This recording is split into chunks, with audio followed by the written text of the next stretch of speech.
마태복음 16장 21절 말씀.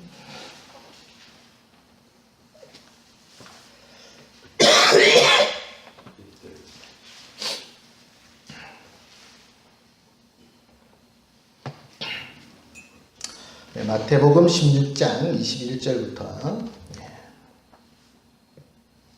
23절 말씀까지 봉독해 드리겠습니다. 이때로부터 예수 그리스도께서 자기가 예루살렘에 올라가 장로들과 대제사장들과 서기관들에게 많은 고난을 받고 죽임을 당하고 제3일에 살아나야 할 것을 제자들에게 비로소 나타내시니 베드로가 예수를 붙잡고 항변하여 이르되 주여 그리 마옵소서 이 일이 결코 주께 미치지 아니하리이다. 예수께서 돌이키시며 베드로에게 이르시되 사탄아 내 뒤로 물러가라. 너는 나를 넘어지게 하는 자로다. 내가 하나님의 일을 생각하지 아니하고 도리어 사람의 일을 생각하는도다 하시고. 아멘.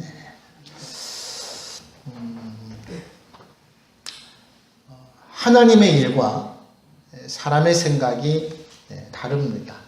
성경은 우리에게 말씀하시기를 하나님의 생각과 사람의 생각이 어찌나 다른지 말이죠. 하늘과 땅과 같다. 그렇게 말씀하시죠. 그래서 어떤 찬송 저자는 이렇게까지 고백하지 않습니까? 주께서 행하신 일 이해하기 어렵더라도, 주께서 내게 행하시는 일이 헤아리기 어렵더라도 무엇을 가지자고요? 믿음을 가지자는 겁니다. 하나님의 가장 어리석음이, 물론 하나님께는 어리석음이 없겠지요. 그런데 하나님이 가지고 있는 하여튼 제일 어리석은 것이라 할지라도 인간의 가장 지혜로움보다는 훨씬 비교할 수 없을 만큼 높다는 것. 여러분 인정하십니까? 우리 인생이 지혜로워도 말이죠. 누구의 어리석음에는 못 미친다? 하나님의 가장 어리석음에는 못 미친다는 거예요. 말씀드린 바와 같이 하나님께는 어리석음이 없습니다. 그런데 하나님이 어리석음이 있다 하더라도 인간이 아무리 지혜를 짜내어도 하나님의 그것보다는 비교한다는 것 자체가 뭡니까? 이게 말이 안 되는 것이죠. 여러분 정말 이것을 우리가 인정하게 된다면 하나님이 하시는 모든 일 앞에서 우리는 뭐 할 수 있지요? 신뢰할 수 있다는 것입니다. 하나님이 행하시는 것에는 우리가 두려워도 또 의심하지도 왜 그렇게 하셨냐고 반문하지도 않습니다. 오직 하나님의 사람은 하나님의 성품을 믿기 때문에 그분을 믿고 그분의 뜻에 절대적으로 순종해서 기다리는 뭐가 필요하다? 인내와 믿음이 필요한 것이죠.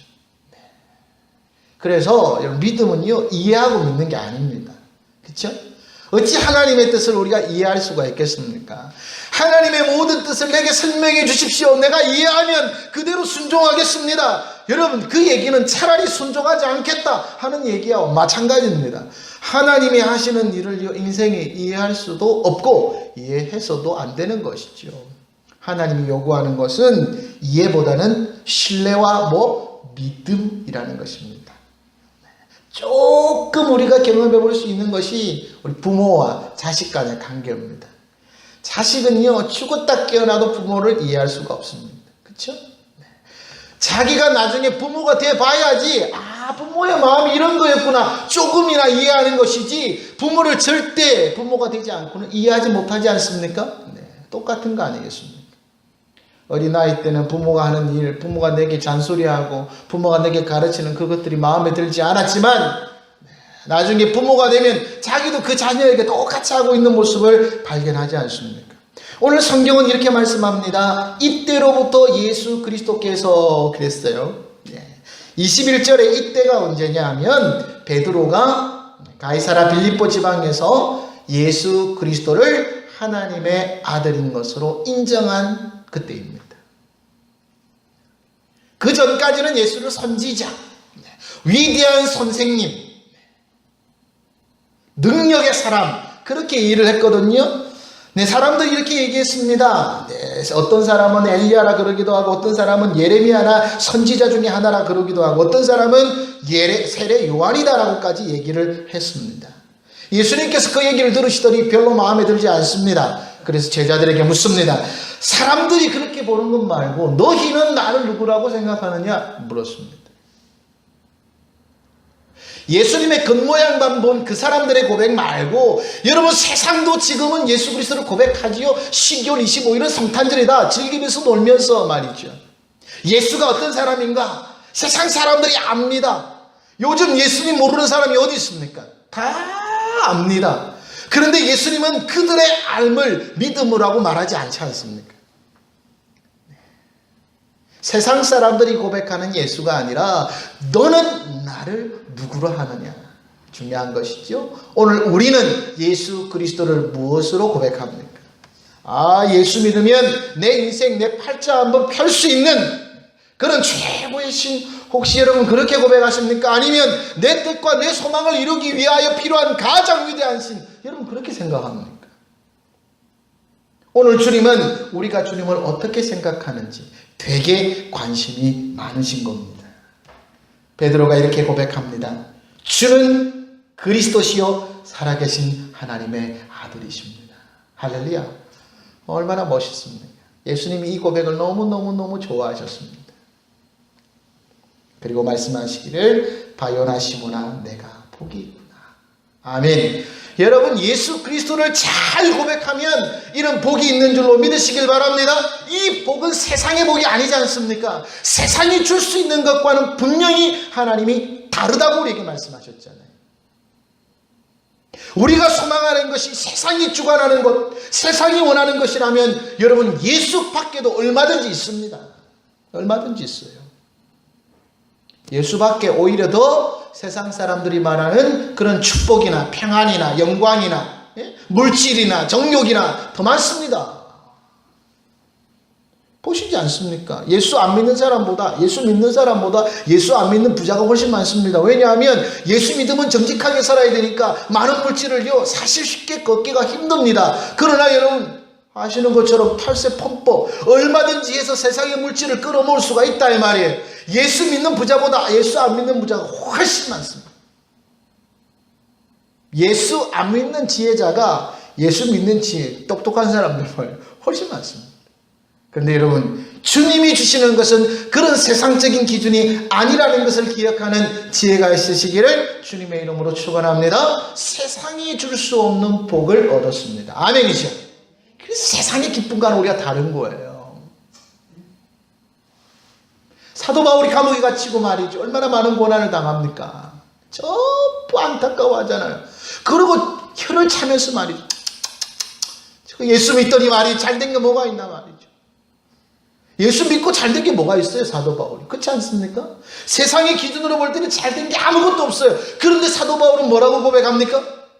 내가 복음을 부끄러워하지 않는다 그랬습니다. 믿음의 아들이었던 디모데에게도 너도 나처럼 복음을 부끄러워하지 말라 그랬습니다. 왜? 이것은 세상이 줄 수 없는 놀라운 은혜와 축복을 가진 자의 고백이라는 것이죠. 거짓말이 아닙니다. 내가 그리스도를 얻기 위해서 하늘의 소망을 얻기 위해서 내게 유익하던 모든 것을 내가 내 스스로 내어버렸지 절대로 나는 뺏긴 게 아니다. 사도 바울은 그렇게 믿음으로 고백합니다. 이런 고백을 했던 누구라고요? 베드로였다 이 말이에요. 그리고 모든 제자들이 거기에 동의했습니다. 고개를 끄덕였습니다. 그렇습니다 주님, 그렇습니다 주님. 우리도 동일하게 주님이 그리스도시요 살아계신 하나님의 아들이로 저희들도 고백합니다. 이때부터 그랬습니다. 21절이 바로 그런 뜻입니다. 그렇게 제자들이 이제는 육신의 것이 아니라 살아계신 하나님을 만나고 예수 그리스도를 고백한 그때부터라. 이게 진실의 고백이죠. 고백입니다. 성경이 여기서 끝났으면 얼마나 좋겠습니까? 자, 근데 안타까운 것은요, 믿음의 고백을 한 제자들도 그 믿음을 지키기가 무척이나 어려웠다는 겁니다. 믿음의 고백이 그를 믿음의 삶으로 인도하느냐? 여러분 절대 그렇지 않다는 것을 성경을 통해서 우리는 배워야 합니다. 내가 믿음의 고백이 있으므로 내가 믿음의 고백이 강하니까 나는 믿음의 사람일 거라고 여러분 착각하면 안 된다는 겁니다. 이때로부터 예수님께서 자기가 예루살렘에 올라가서 장로들과 대제사장들과 서기관들에게 많은 고난을 받고 죽임을 당할 것을 말씀하셨습니다. 그리고 제3일에 나는 살아날 거다 말씀하셨습니다. 그 전까지는 이런 얘기를 하신 적이 없습니다. 여러분, 예수 믿는 사람들도요, 수준이 다릅니다. 오해하지 말고 들으시길 바랍니다. 예수 믿는 사람들의 마음이 다르다는 거예요. 예수를 처음 믿는 사람과 예수를 사랑하는 사람과 예수를 위하여 살겠다고 고백하는 사람의 삶이 다릅니다. 똑같이 교회 다닌다고 똑같은 사람이 아닙니다. 예수님께서 제자들을 부르시고 그들을 데리고 다니셨지만 제자들이 예수 그리스도를 구주로 고백하기 이전까지는요, 육신적인 것에서 크게 벗어나지 않는 삶을 그들과 함께 사셨다 이겁니다. 그들에게 보여주셨습니다. 그러나 그들이 육신의 것을 넘어서고 이제는 그리스도를 하나님의 아들로 메시아로 고백하는 순간 이제는 육신의 것을 접고 뭡니까? 영적인 일을 말씀하시는 것이죠. 여러분, 예수 믿는 사람들도요, 늘 육신의 것에 관심 있는 사람 많습니다. 이것을 성경은 육적인 그리스도인 그렇게 말씀합니다. 아무리 오래 믿어도요, 예수 그리스도를 부정하는 건 아닌데 믿음의 고백을 하면서도 여전히 인생의 목적은 뭡니까? 육신인 거예요, 육신. 그렇게 살아가는 사람들이 있습니다. 이런 영적인 진리를 깨닫지 못하는 사람들은요, 영원히 그냥 그렇게 살다가 죽어가는 겁니다. 그리스도를 구주로 고백하고 주님이 원하시는 믿음의 삶을 살아가시는 저와 여러분 되시기를 주님의 이름으로 축원합니다. 그런데 여기서 끝나지 않습니다. 자, 재밌습니다. 이게 말이죠, 영적으로 살 것을 고백하고 예수가 누군지를 알았던 그 사람들에게 예수님께서 이제 영적인 일을 말씀하셨단 말이에요. 대제사장들과 장로들과 서기관들에게 많은 고난을 받고 나는 죽으려고 이 땅에 왔다는 걸 쉽게 얘기하면 그렇죠. 십자가에서 모든 사람의 대성물로 나를 버리기 위해서 이 땅에 왔고 나는 그렇게 죽을 거라고, 그리고 3일 뒤에 살아날 것이라고 말씀을 하셨습니다. 그런데 22절에 베드로의 반응이 재밌습니다. 조금 전까지만 해도 예수 그리스도를 육신의 사람으로 보지 않고 하나님의 아들로 보고 믿음의 것으로 여겼지 않습니까? 그런데 베드로가 뭐라고 22절에 고백합니까? 한번 읽어보시기 바랍니다. 다 함께 시작. 베드로가 예수를 붙잡고 항변하여 그랬습니다. 항변한다는 게 뭐예요? 변론하는 거죠. 하나님, 쉽게 얘기하면 예수님 그렇게 하면 안 됩니다, 이런 뜻입니다. 예수님 그럴 수 없습니다, 이런 뜻입니다. 주여 그리 마옵소서, 이 일이 결코 주께 미치지 아니할 겁니다. 기가 막힌 고백이죠. 인간적으로 생각할 때 얼마나 멋있습니까? 예수님께서 고난 받는다 그러니까 베드로가 얘기합니까? 주님 절대로 그럴 수 없습니다. 주님은 고난 받아서는 안 됩니다. 주님 차라리 제가 그 고난을 당하겠습니다. 주님은 보존하셔야 합니다. 이렇게 얘기한 거예요. 인간적으로 생각할 때 얼마나 의리가 있고 멋진 사람입니까? 그렇죠? 주님에게 항변했다 그랬습니다. 주님 그러시면 안 됩니다 라고 얘기하는 거예요. 그리고 그렇게 하지 마시옵소서 얘기했습니다. 그리고 고백하기를 결코 내가 살아있는 한 주께 이런 일이 미치지 않을 것입니다, 이렇게 얘기했단 말이에요. 네. 여러분, 서두에 말씀드린 것처럼 하나님의 뜻과 사람의 생각은 전혀 다릅니다. 아멘입니까? 오버하지 마시기 바랍니다. 이건 베드로의 100% 오버입니다. 정말 믿음의 사람은요, 하나님의 말씀을 듣고 순종하고 그 말씀에 따르기를 다짐하는 사람입니다. 아멘입니까? 자기가 보세요. 나섭니다. 뭐라고 얘기해요? 사람의 생각을 가지고 하나님의 일을 판단합니다. 결코 그럴 수 없습니다. 하나님이 계획하신 건데 결코 그럴 수 없다고요? 자기가 하나님의 일을 그르치고 망치겠다는 뜻 아니겠습니까? 예수님께서 돌이키시면서 베드로에게 이르십니다. 사탄아 물러가라 그랬습니다. 네. 베드로가 사탄일까요? 베드로가 사탄은 아니겠죠. 그런데 베드로가 사탄의 무엇으로 쓰임받았습니까? 도구로 쓰임받았습니다. 여러분, 뱀이 사탄입니까? 하와를 유혹했던 뱀이 사탄입니까? 뱀은 사탄이 아닙니다. 하나님께서 지으신 짐승들 중에 가장 지혜로웠던 뱀이 사탄의 도구가 됐을 뿐이죠. 지혜롭다고 스스로 여기면 교만한 자는 사탄의 도구가 되는 겁니다. 아멘입니까? 그러므로 겸손이 필요한 것이죠. 하나님이 행하시는 일을 신뢰하는 것, 그것이 대단히 중요합니다. 내 생각, 내 뜻에는 안 맞아도 말이죠. 분명히 안 맞지요. 어떻게 하나님께서, 예수 그리스도께서, 메시아께서 장로들과 대제사장들과 서기관들에게 고난을 받는단 말입니까? 한낱 인간들에게 하나님이신 그분이 고난을 받는단 말입니까? 말도 안 되는 소리죠. 그러나 하나님께서, 예수 그리스도께서 그 일을 위하여 오셨다고 말씀하시면 우리는 뭐 해야 합니까? 아멘 해야 하는 겁니다. 이해가 안 되지요. 아이씨, 이 무슨, 이럴 수가 없는데. 이스라엘은요, 그걸 보여주고 있습니다. 이스라엘 백성이 홍해를 가나안 땅을, 애굽 땅을 나왔습니다. 홍해가 가로막혀 있는 거예요. 이해가 안 되는 거예요. 이해가 안 되는 거예요. 분명히 하나님의 말씀으로 우리가 나왔는데, 나왔다면 홍해가 갈라져 있든지 아니면 홍해가 없는 쪽으로 갔어야지 어찌하여 이 홍해 땅이 우리를 가로막고 있는가? 하나님의 백성을 가로막고 있는가? 이해가 안 되는 거예요. 도대체 이해가 안 돼. 이해가 안 될 때 필요한 것이 뭐라고요? 믿음이라니까요. 누가 인도한 겁니까? 하나님이 인도하신 것이라고 여긴다면 그 자리에 우리에게 필요한 것은 우리의 어리석은 이해나 우리의 생각이 아니라, 우리의 열정이 아니라 믿음이다. 성경은 그렇게 말씀하는 겁니다. 무릎 꿇어야죠. 그리고 하나님 앞에 기도하는 겁니다. 내가 하는 게 아니거든요. 근데 사람들은 착각합니다. 내가 하는 줄 알아요. 내가 도구일 뿐입니다. 우리는. 그런데 내가 하는 것으로 착각하니 결국은 하나님께 영원히 쓰임받지는 못하는 겁니다. 버림받게 되는 것입니다. 하나님은 교만을 미워하시는 줄로 믿으시길 바랍니다. 베드로가 말이죠, 주님의 도구가 될 수 있었는데 결국은요 사탄의 도구가 되어버리고 말았습니다. 사탄아, 내 뒤로 물러가라. 너는 나를 넘어지게 하는 자다. 그랬습니다. 내가 하나님의 일을 생각하지 아니하고 도리어 사람의 일을 생각하는구나. 하나님의 일을 생각하시는 지혜가 있으시기를 주님의 이름으로 축원합니다. 한번 따라 하실까요? 하나님의 일을 생각하자. 하나님의 일을 생각하는 겁니다. 내 경험이 아닙니다. 내 생각이 아닙니다. 하나님의 일을 생각하는 겁니다. 하나님께서 이루실 겁니다. 홍해에 가서 다 빠져 죽든지 말든지 그건 하나님이 하실 일입니다. 아멘입니까? 호로님이 끄집어내서 홍해에 빠져 죽이셔도 그건 하나님이 하실 것입니다. 물에 빠진 그들을 살려내시는 것도 하나님이 하시는 줄로 믿으시길 바랍니다. 아브라함이 그렇게 고백하지 않습니까? 내가 사랑하는 독자 이삭을 바치더라도 죽이더라도 하나님께서 다시 죽은 자 가운데서 살려낼 줄로 뭐 했다? 믿었다. 히브리서가 그렇게 고백하지 않습니까? 아니 하나님 무슨 말씀을 그리 하십니까? 아니 하나님이 살아있는 자식을 바치라는 게 말이 됩니까? 지금 하나님이 지금 장난하시는 것도 아니고 다른 거 없습니까? 다른 거? 다른 문제를 내주세요.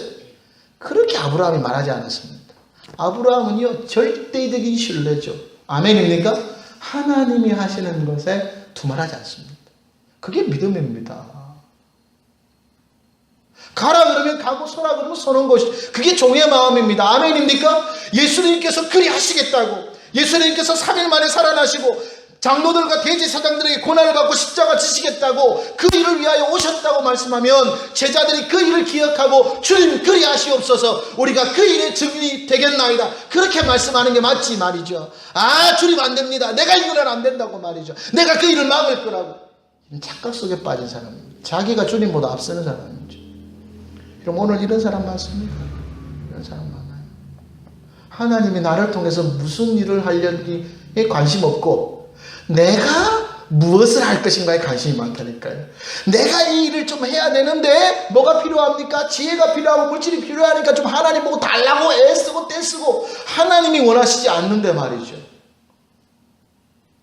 그래가지고 말이에요. 결국은 교회를 엉망 만들고 말이죠. 가정을 엉망 만들고 쑥대밭을 만들고.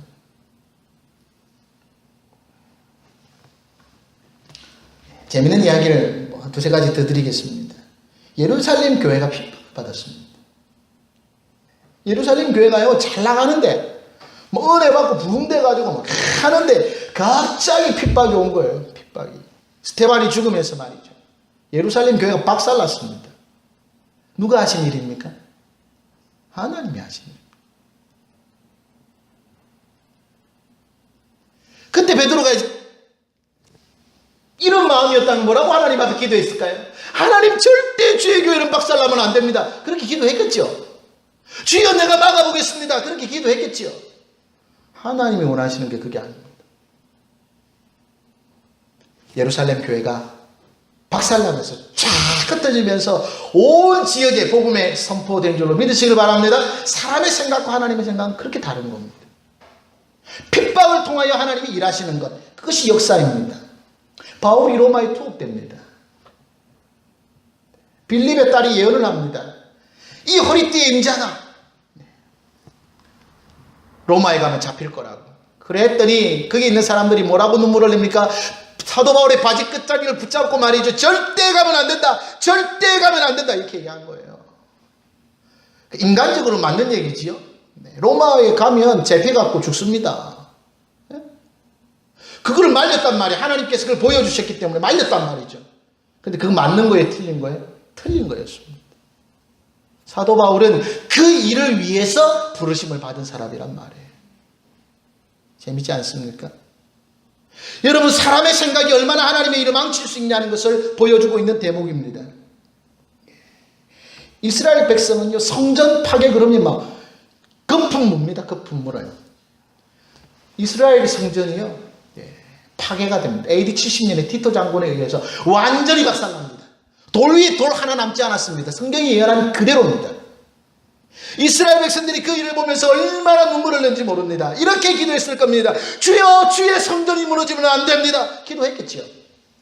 주여, 이를 이룰 수가 없습니다. 눈물을 흘리면서 말이죠. 주여, 이래서는 안 됩니다. 내가 막겠습니다. 목숨 걸고 아마 막았을 겁니다. 하나님의 일을 그르치는 겁니다. 그 성전은 누가 무너뜨린 겁니까? 성경에 예언되어져 있습니다. 하나님께서 하나님의 성전을 무너뜨렸습니다. 이유는 뭡니까? 이스라엘 어리석음을 깨닫게 하기 위해서죠. 하나님은 그 성전에 계시는 것이 아니라 이스라엘 백성의 마음속에 계시는 줄 믿으시길 바랍니다. 하나님은 움직이지 않는 성전 가운데 있는 게 아닙니다. 지금도 어리석은 이스라엘 백성은 성전 짓겠다는 거예요. 제3의 성전을 짓겠다는 겁니다. 성경은 분명히 말합니다. 제3의 성전을 짓는 그때가 마지막 때라고 말이죠. 지금 신학자들이 얼마나 그것을 유심 있게 보는지 모릅니다. 이미 성전 지을 준비가 다 됐답니다. 거의 100% 준비가 됐습니다. 마지막 때입니다. 아시는 것처럼 하나님께서 성전을 지으라고 말씀하지 않았습니다. 다윗이 성전을 짓고 싶었던 것이죠. 하나님은요, 성막 가운데 계셨습니다. 하나님은 항소에 계시는 것이 아닙니다. 하나님이 자유롭게 우리 심령 가운데서 역사하시는 분인 줄로 믿으시길 바랍니다. 이스라엘 백성들이 성전 파괴될 때 그렇게 눈물 흘리고 그걸 반대했는데 하나님이 하시는 일이었습니다. 하나님이 그것을 원하셨습니다.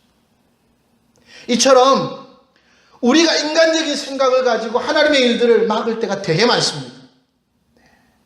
그러므로 여러분, 우리는 이러한 일이 있을 때마다 뭐 해야 될까요? 우리가 먼저 생각하는 것이 아니라 하나님의 뜻이 무엇인지를 생각하고 기도하면서 이 일을 통하여 우리에게 원하시는 것이 무엇인지를 생각하는 겁니다. 아멘입니까? 그리고 믿음으로 순종하는 것이죠. 예수님께서 십자가에 못 박히시는 것이 하나님의 뜻이라면 우리 받아들여야 합니다. 그리고 우리가 해야 할 일은 왜 그분이 십자가에 못 박혔는가? 아멘입니까? 왜 그분이 죽었다가 3일 만에 살아나신 메시아인가를 증거하는 믿음의 사람이 되어야 되는 줄 믿습니다. 근데 결론은 뭡니까? 재밌습니다. 그렇게 주님이 죽으시면 안 된다고 반대했던 그 사람들이 오히려 예수님께서 십자가에 못 박혀 죽으시고 나니까 뭐 했습니까? 이 예수의 십자가의 죽으심은 성경이 말하는 메시아의 죽으십니다. 온 인류를 구원하십니다. 그렇게 전도한 게 아니라 어디로 갔습니까? 다 옛날 고향으로 돌아갔지 않습니까? 요한복음에 의하면, 그쵸? 고기 잡으러 돌아가고 사역을 다 포기해버렸습니다. 왜? 자기의 생각과 하나님의 뜻이 맞지 않았기 때문에 그렇습니다. 오늘 이 말씀을 우리에게 마태는 들려주면서 우리가 하나님의 일에 하나님보다 앞서지 말고 늘 하나님을 신뢰하고 이것도 누구의 뜻이다? 하나님의 뜻이라는 것을 기억하는 말이죠. 우리가 해야 할 바가 무엇인지를 생각하고 늘 믿음 안에서 겸손히 주의 뜻을 묻고 그 말씀에 순종하시는 저와 여러분 되시기를 주님의 이름으로 축원합니다. 하나님 아버지, 그렇습니다. 믿음의 사람의 삶이 무엇인지를 주님 우리에게 가르쳐 주셨습니다. 베드로가 예수님을 붙잡고 항변하면서 주여 그리하지 마시옵소서, 이 일은 결코 주께 미쳐서는 안 됩니다, 멋있다고 생각하는 고백을 했지만 주님은 오히려 베드로를 향하여 사탄아 물러가라고, 너는 사탄의 도구가 되었다고 책망하셨던 것을 성경은 말씀합니다. 하나님 아버지, 오늘 우리가 어떤 믿음의 삶을 살아야 하는지를 주여 깨닫게 하셨사오니 하나님 아버지 하시는 일에 우리가 함께 기도하면서 하나님 아버지 눈물 뿌려 주의 뜻을 나타내는 지혜로운 인생들, 순종하는 인생들, 믿음으로 기다리는 인생들이 되게 하여 주시옵소서. 오늘 이 밤도 기도할 때에 하나님의 깊은 은혜를 경험하는 복된 시간이 되게 하여 주시옵소서. 지금은 우리를 사랑하시는 예수 그리스도의 은혜와 하나님 아버지의 무한하신 사랑하심과 성령이 함께 하시는 귀한 은혜가 하나님의 음성에 귀 기울이고 주님의 뜻을 순종하고 믿음으로 받기를 다짐하는 우리 모두에게 지금부터 영원토록 함께 하시기를 간절히 축원하옵나이다. 아멘. 우리 말씀을 생각하시면서 한 10분간 기도하시다가 개인적으로 돌아가시기 바랍니다. 감사합니다.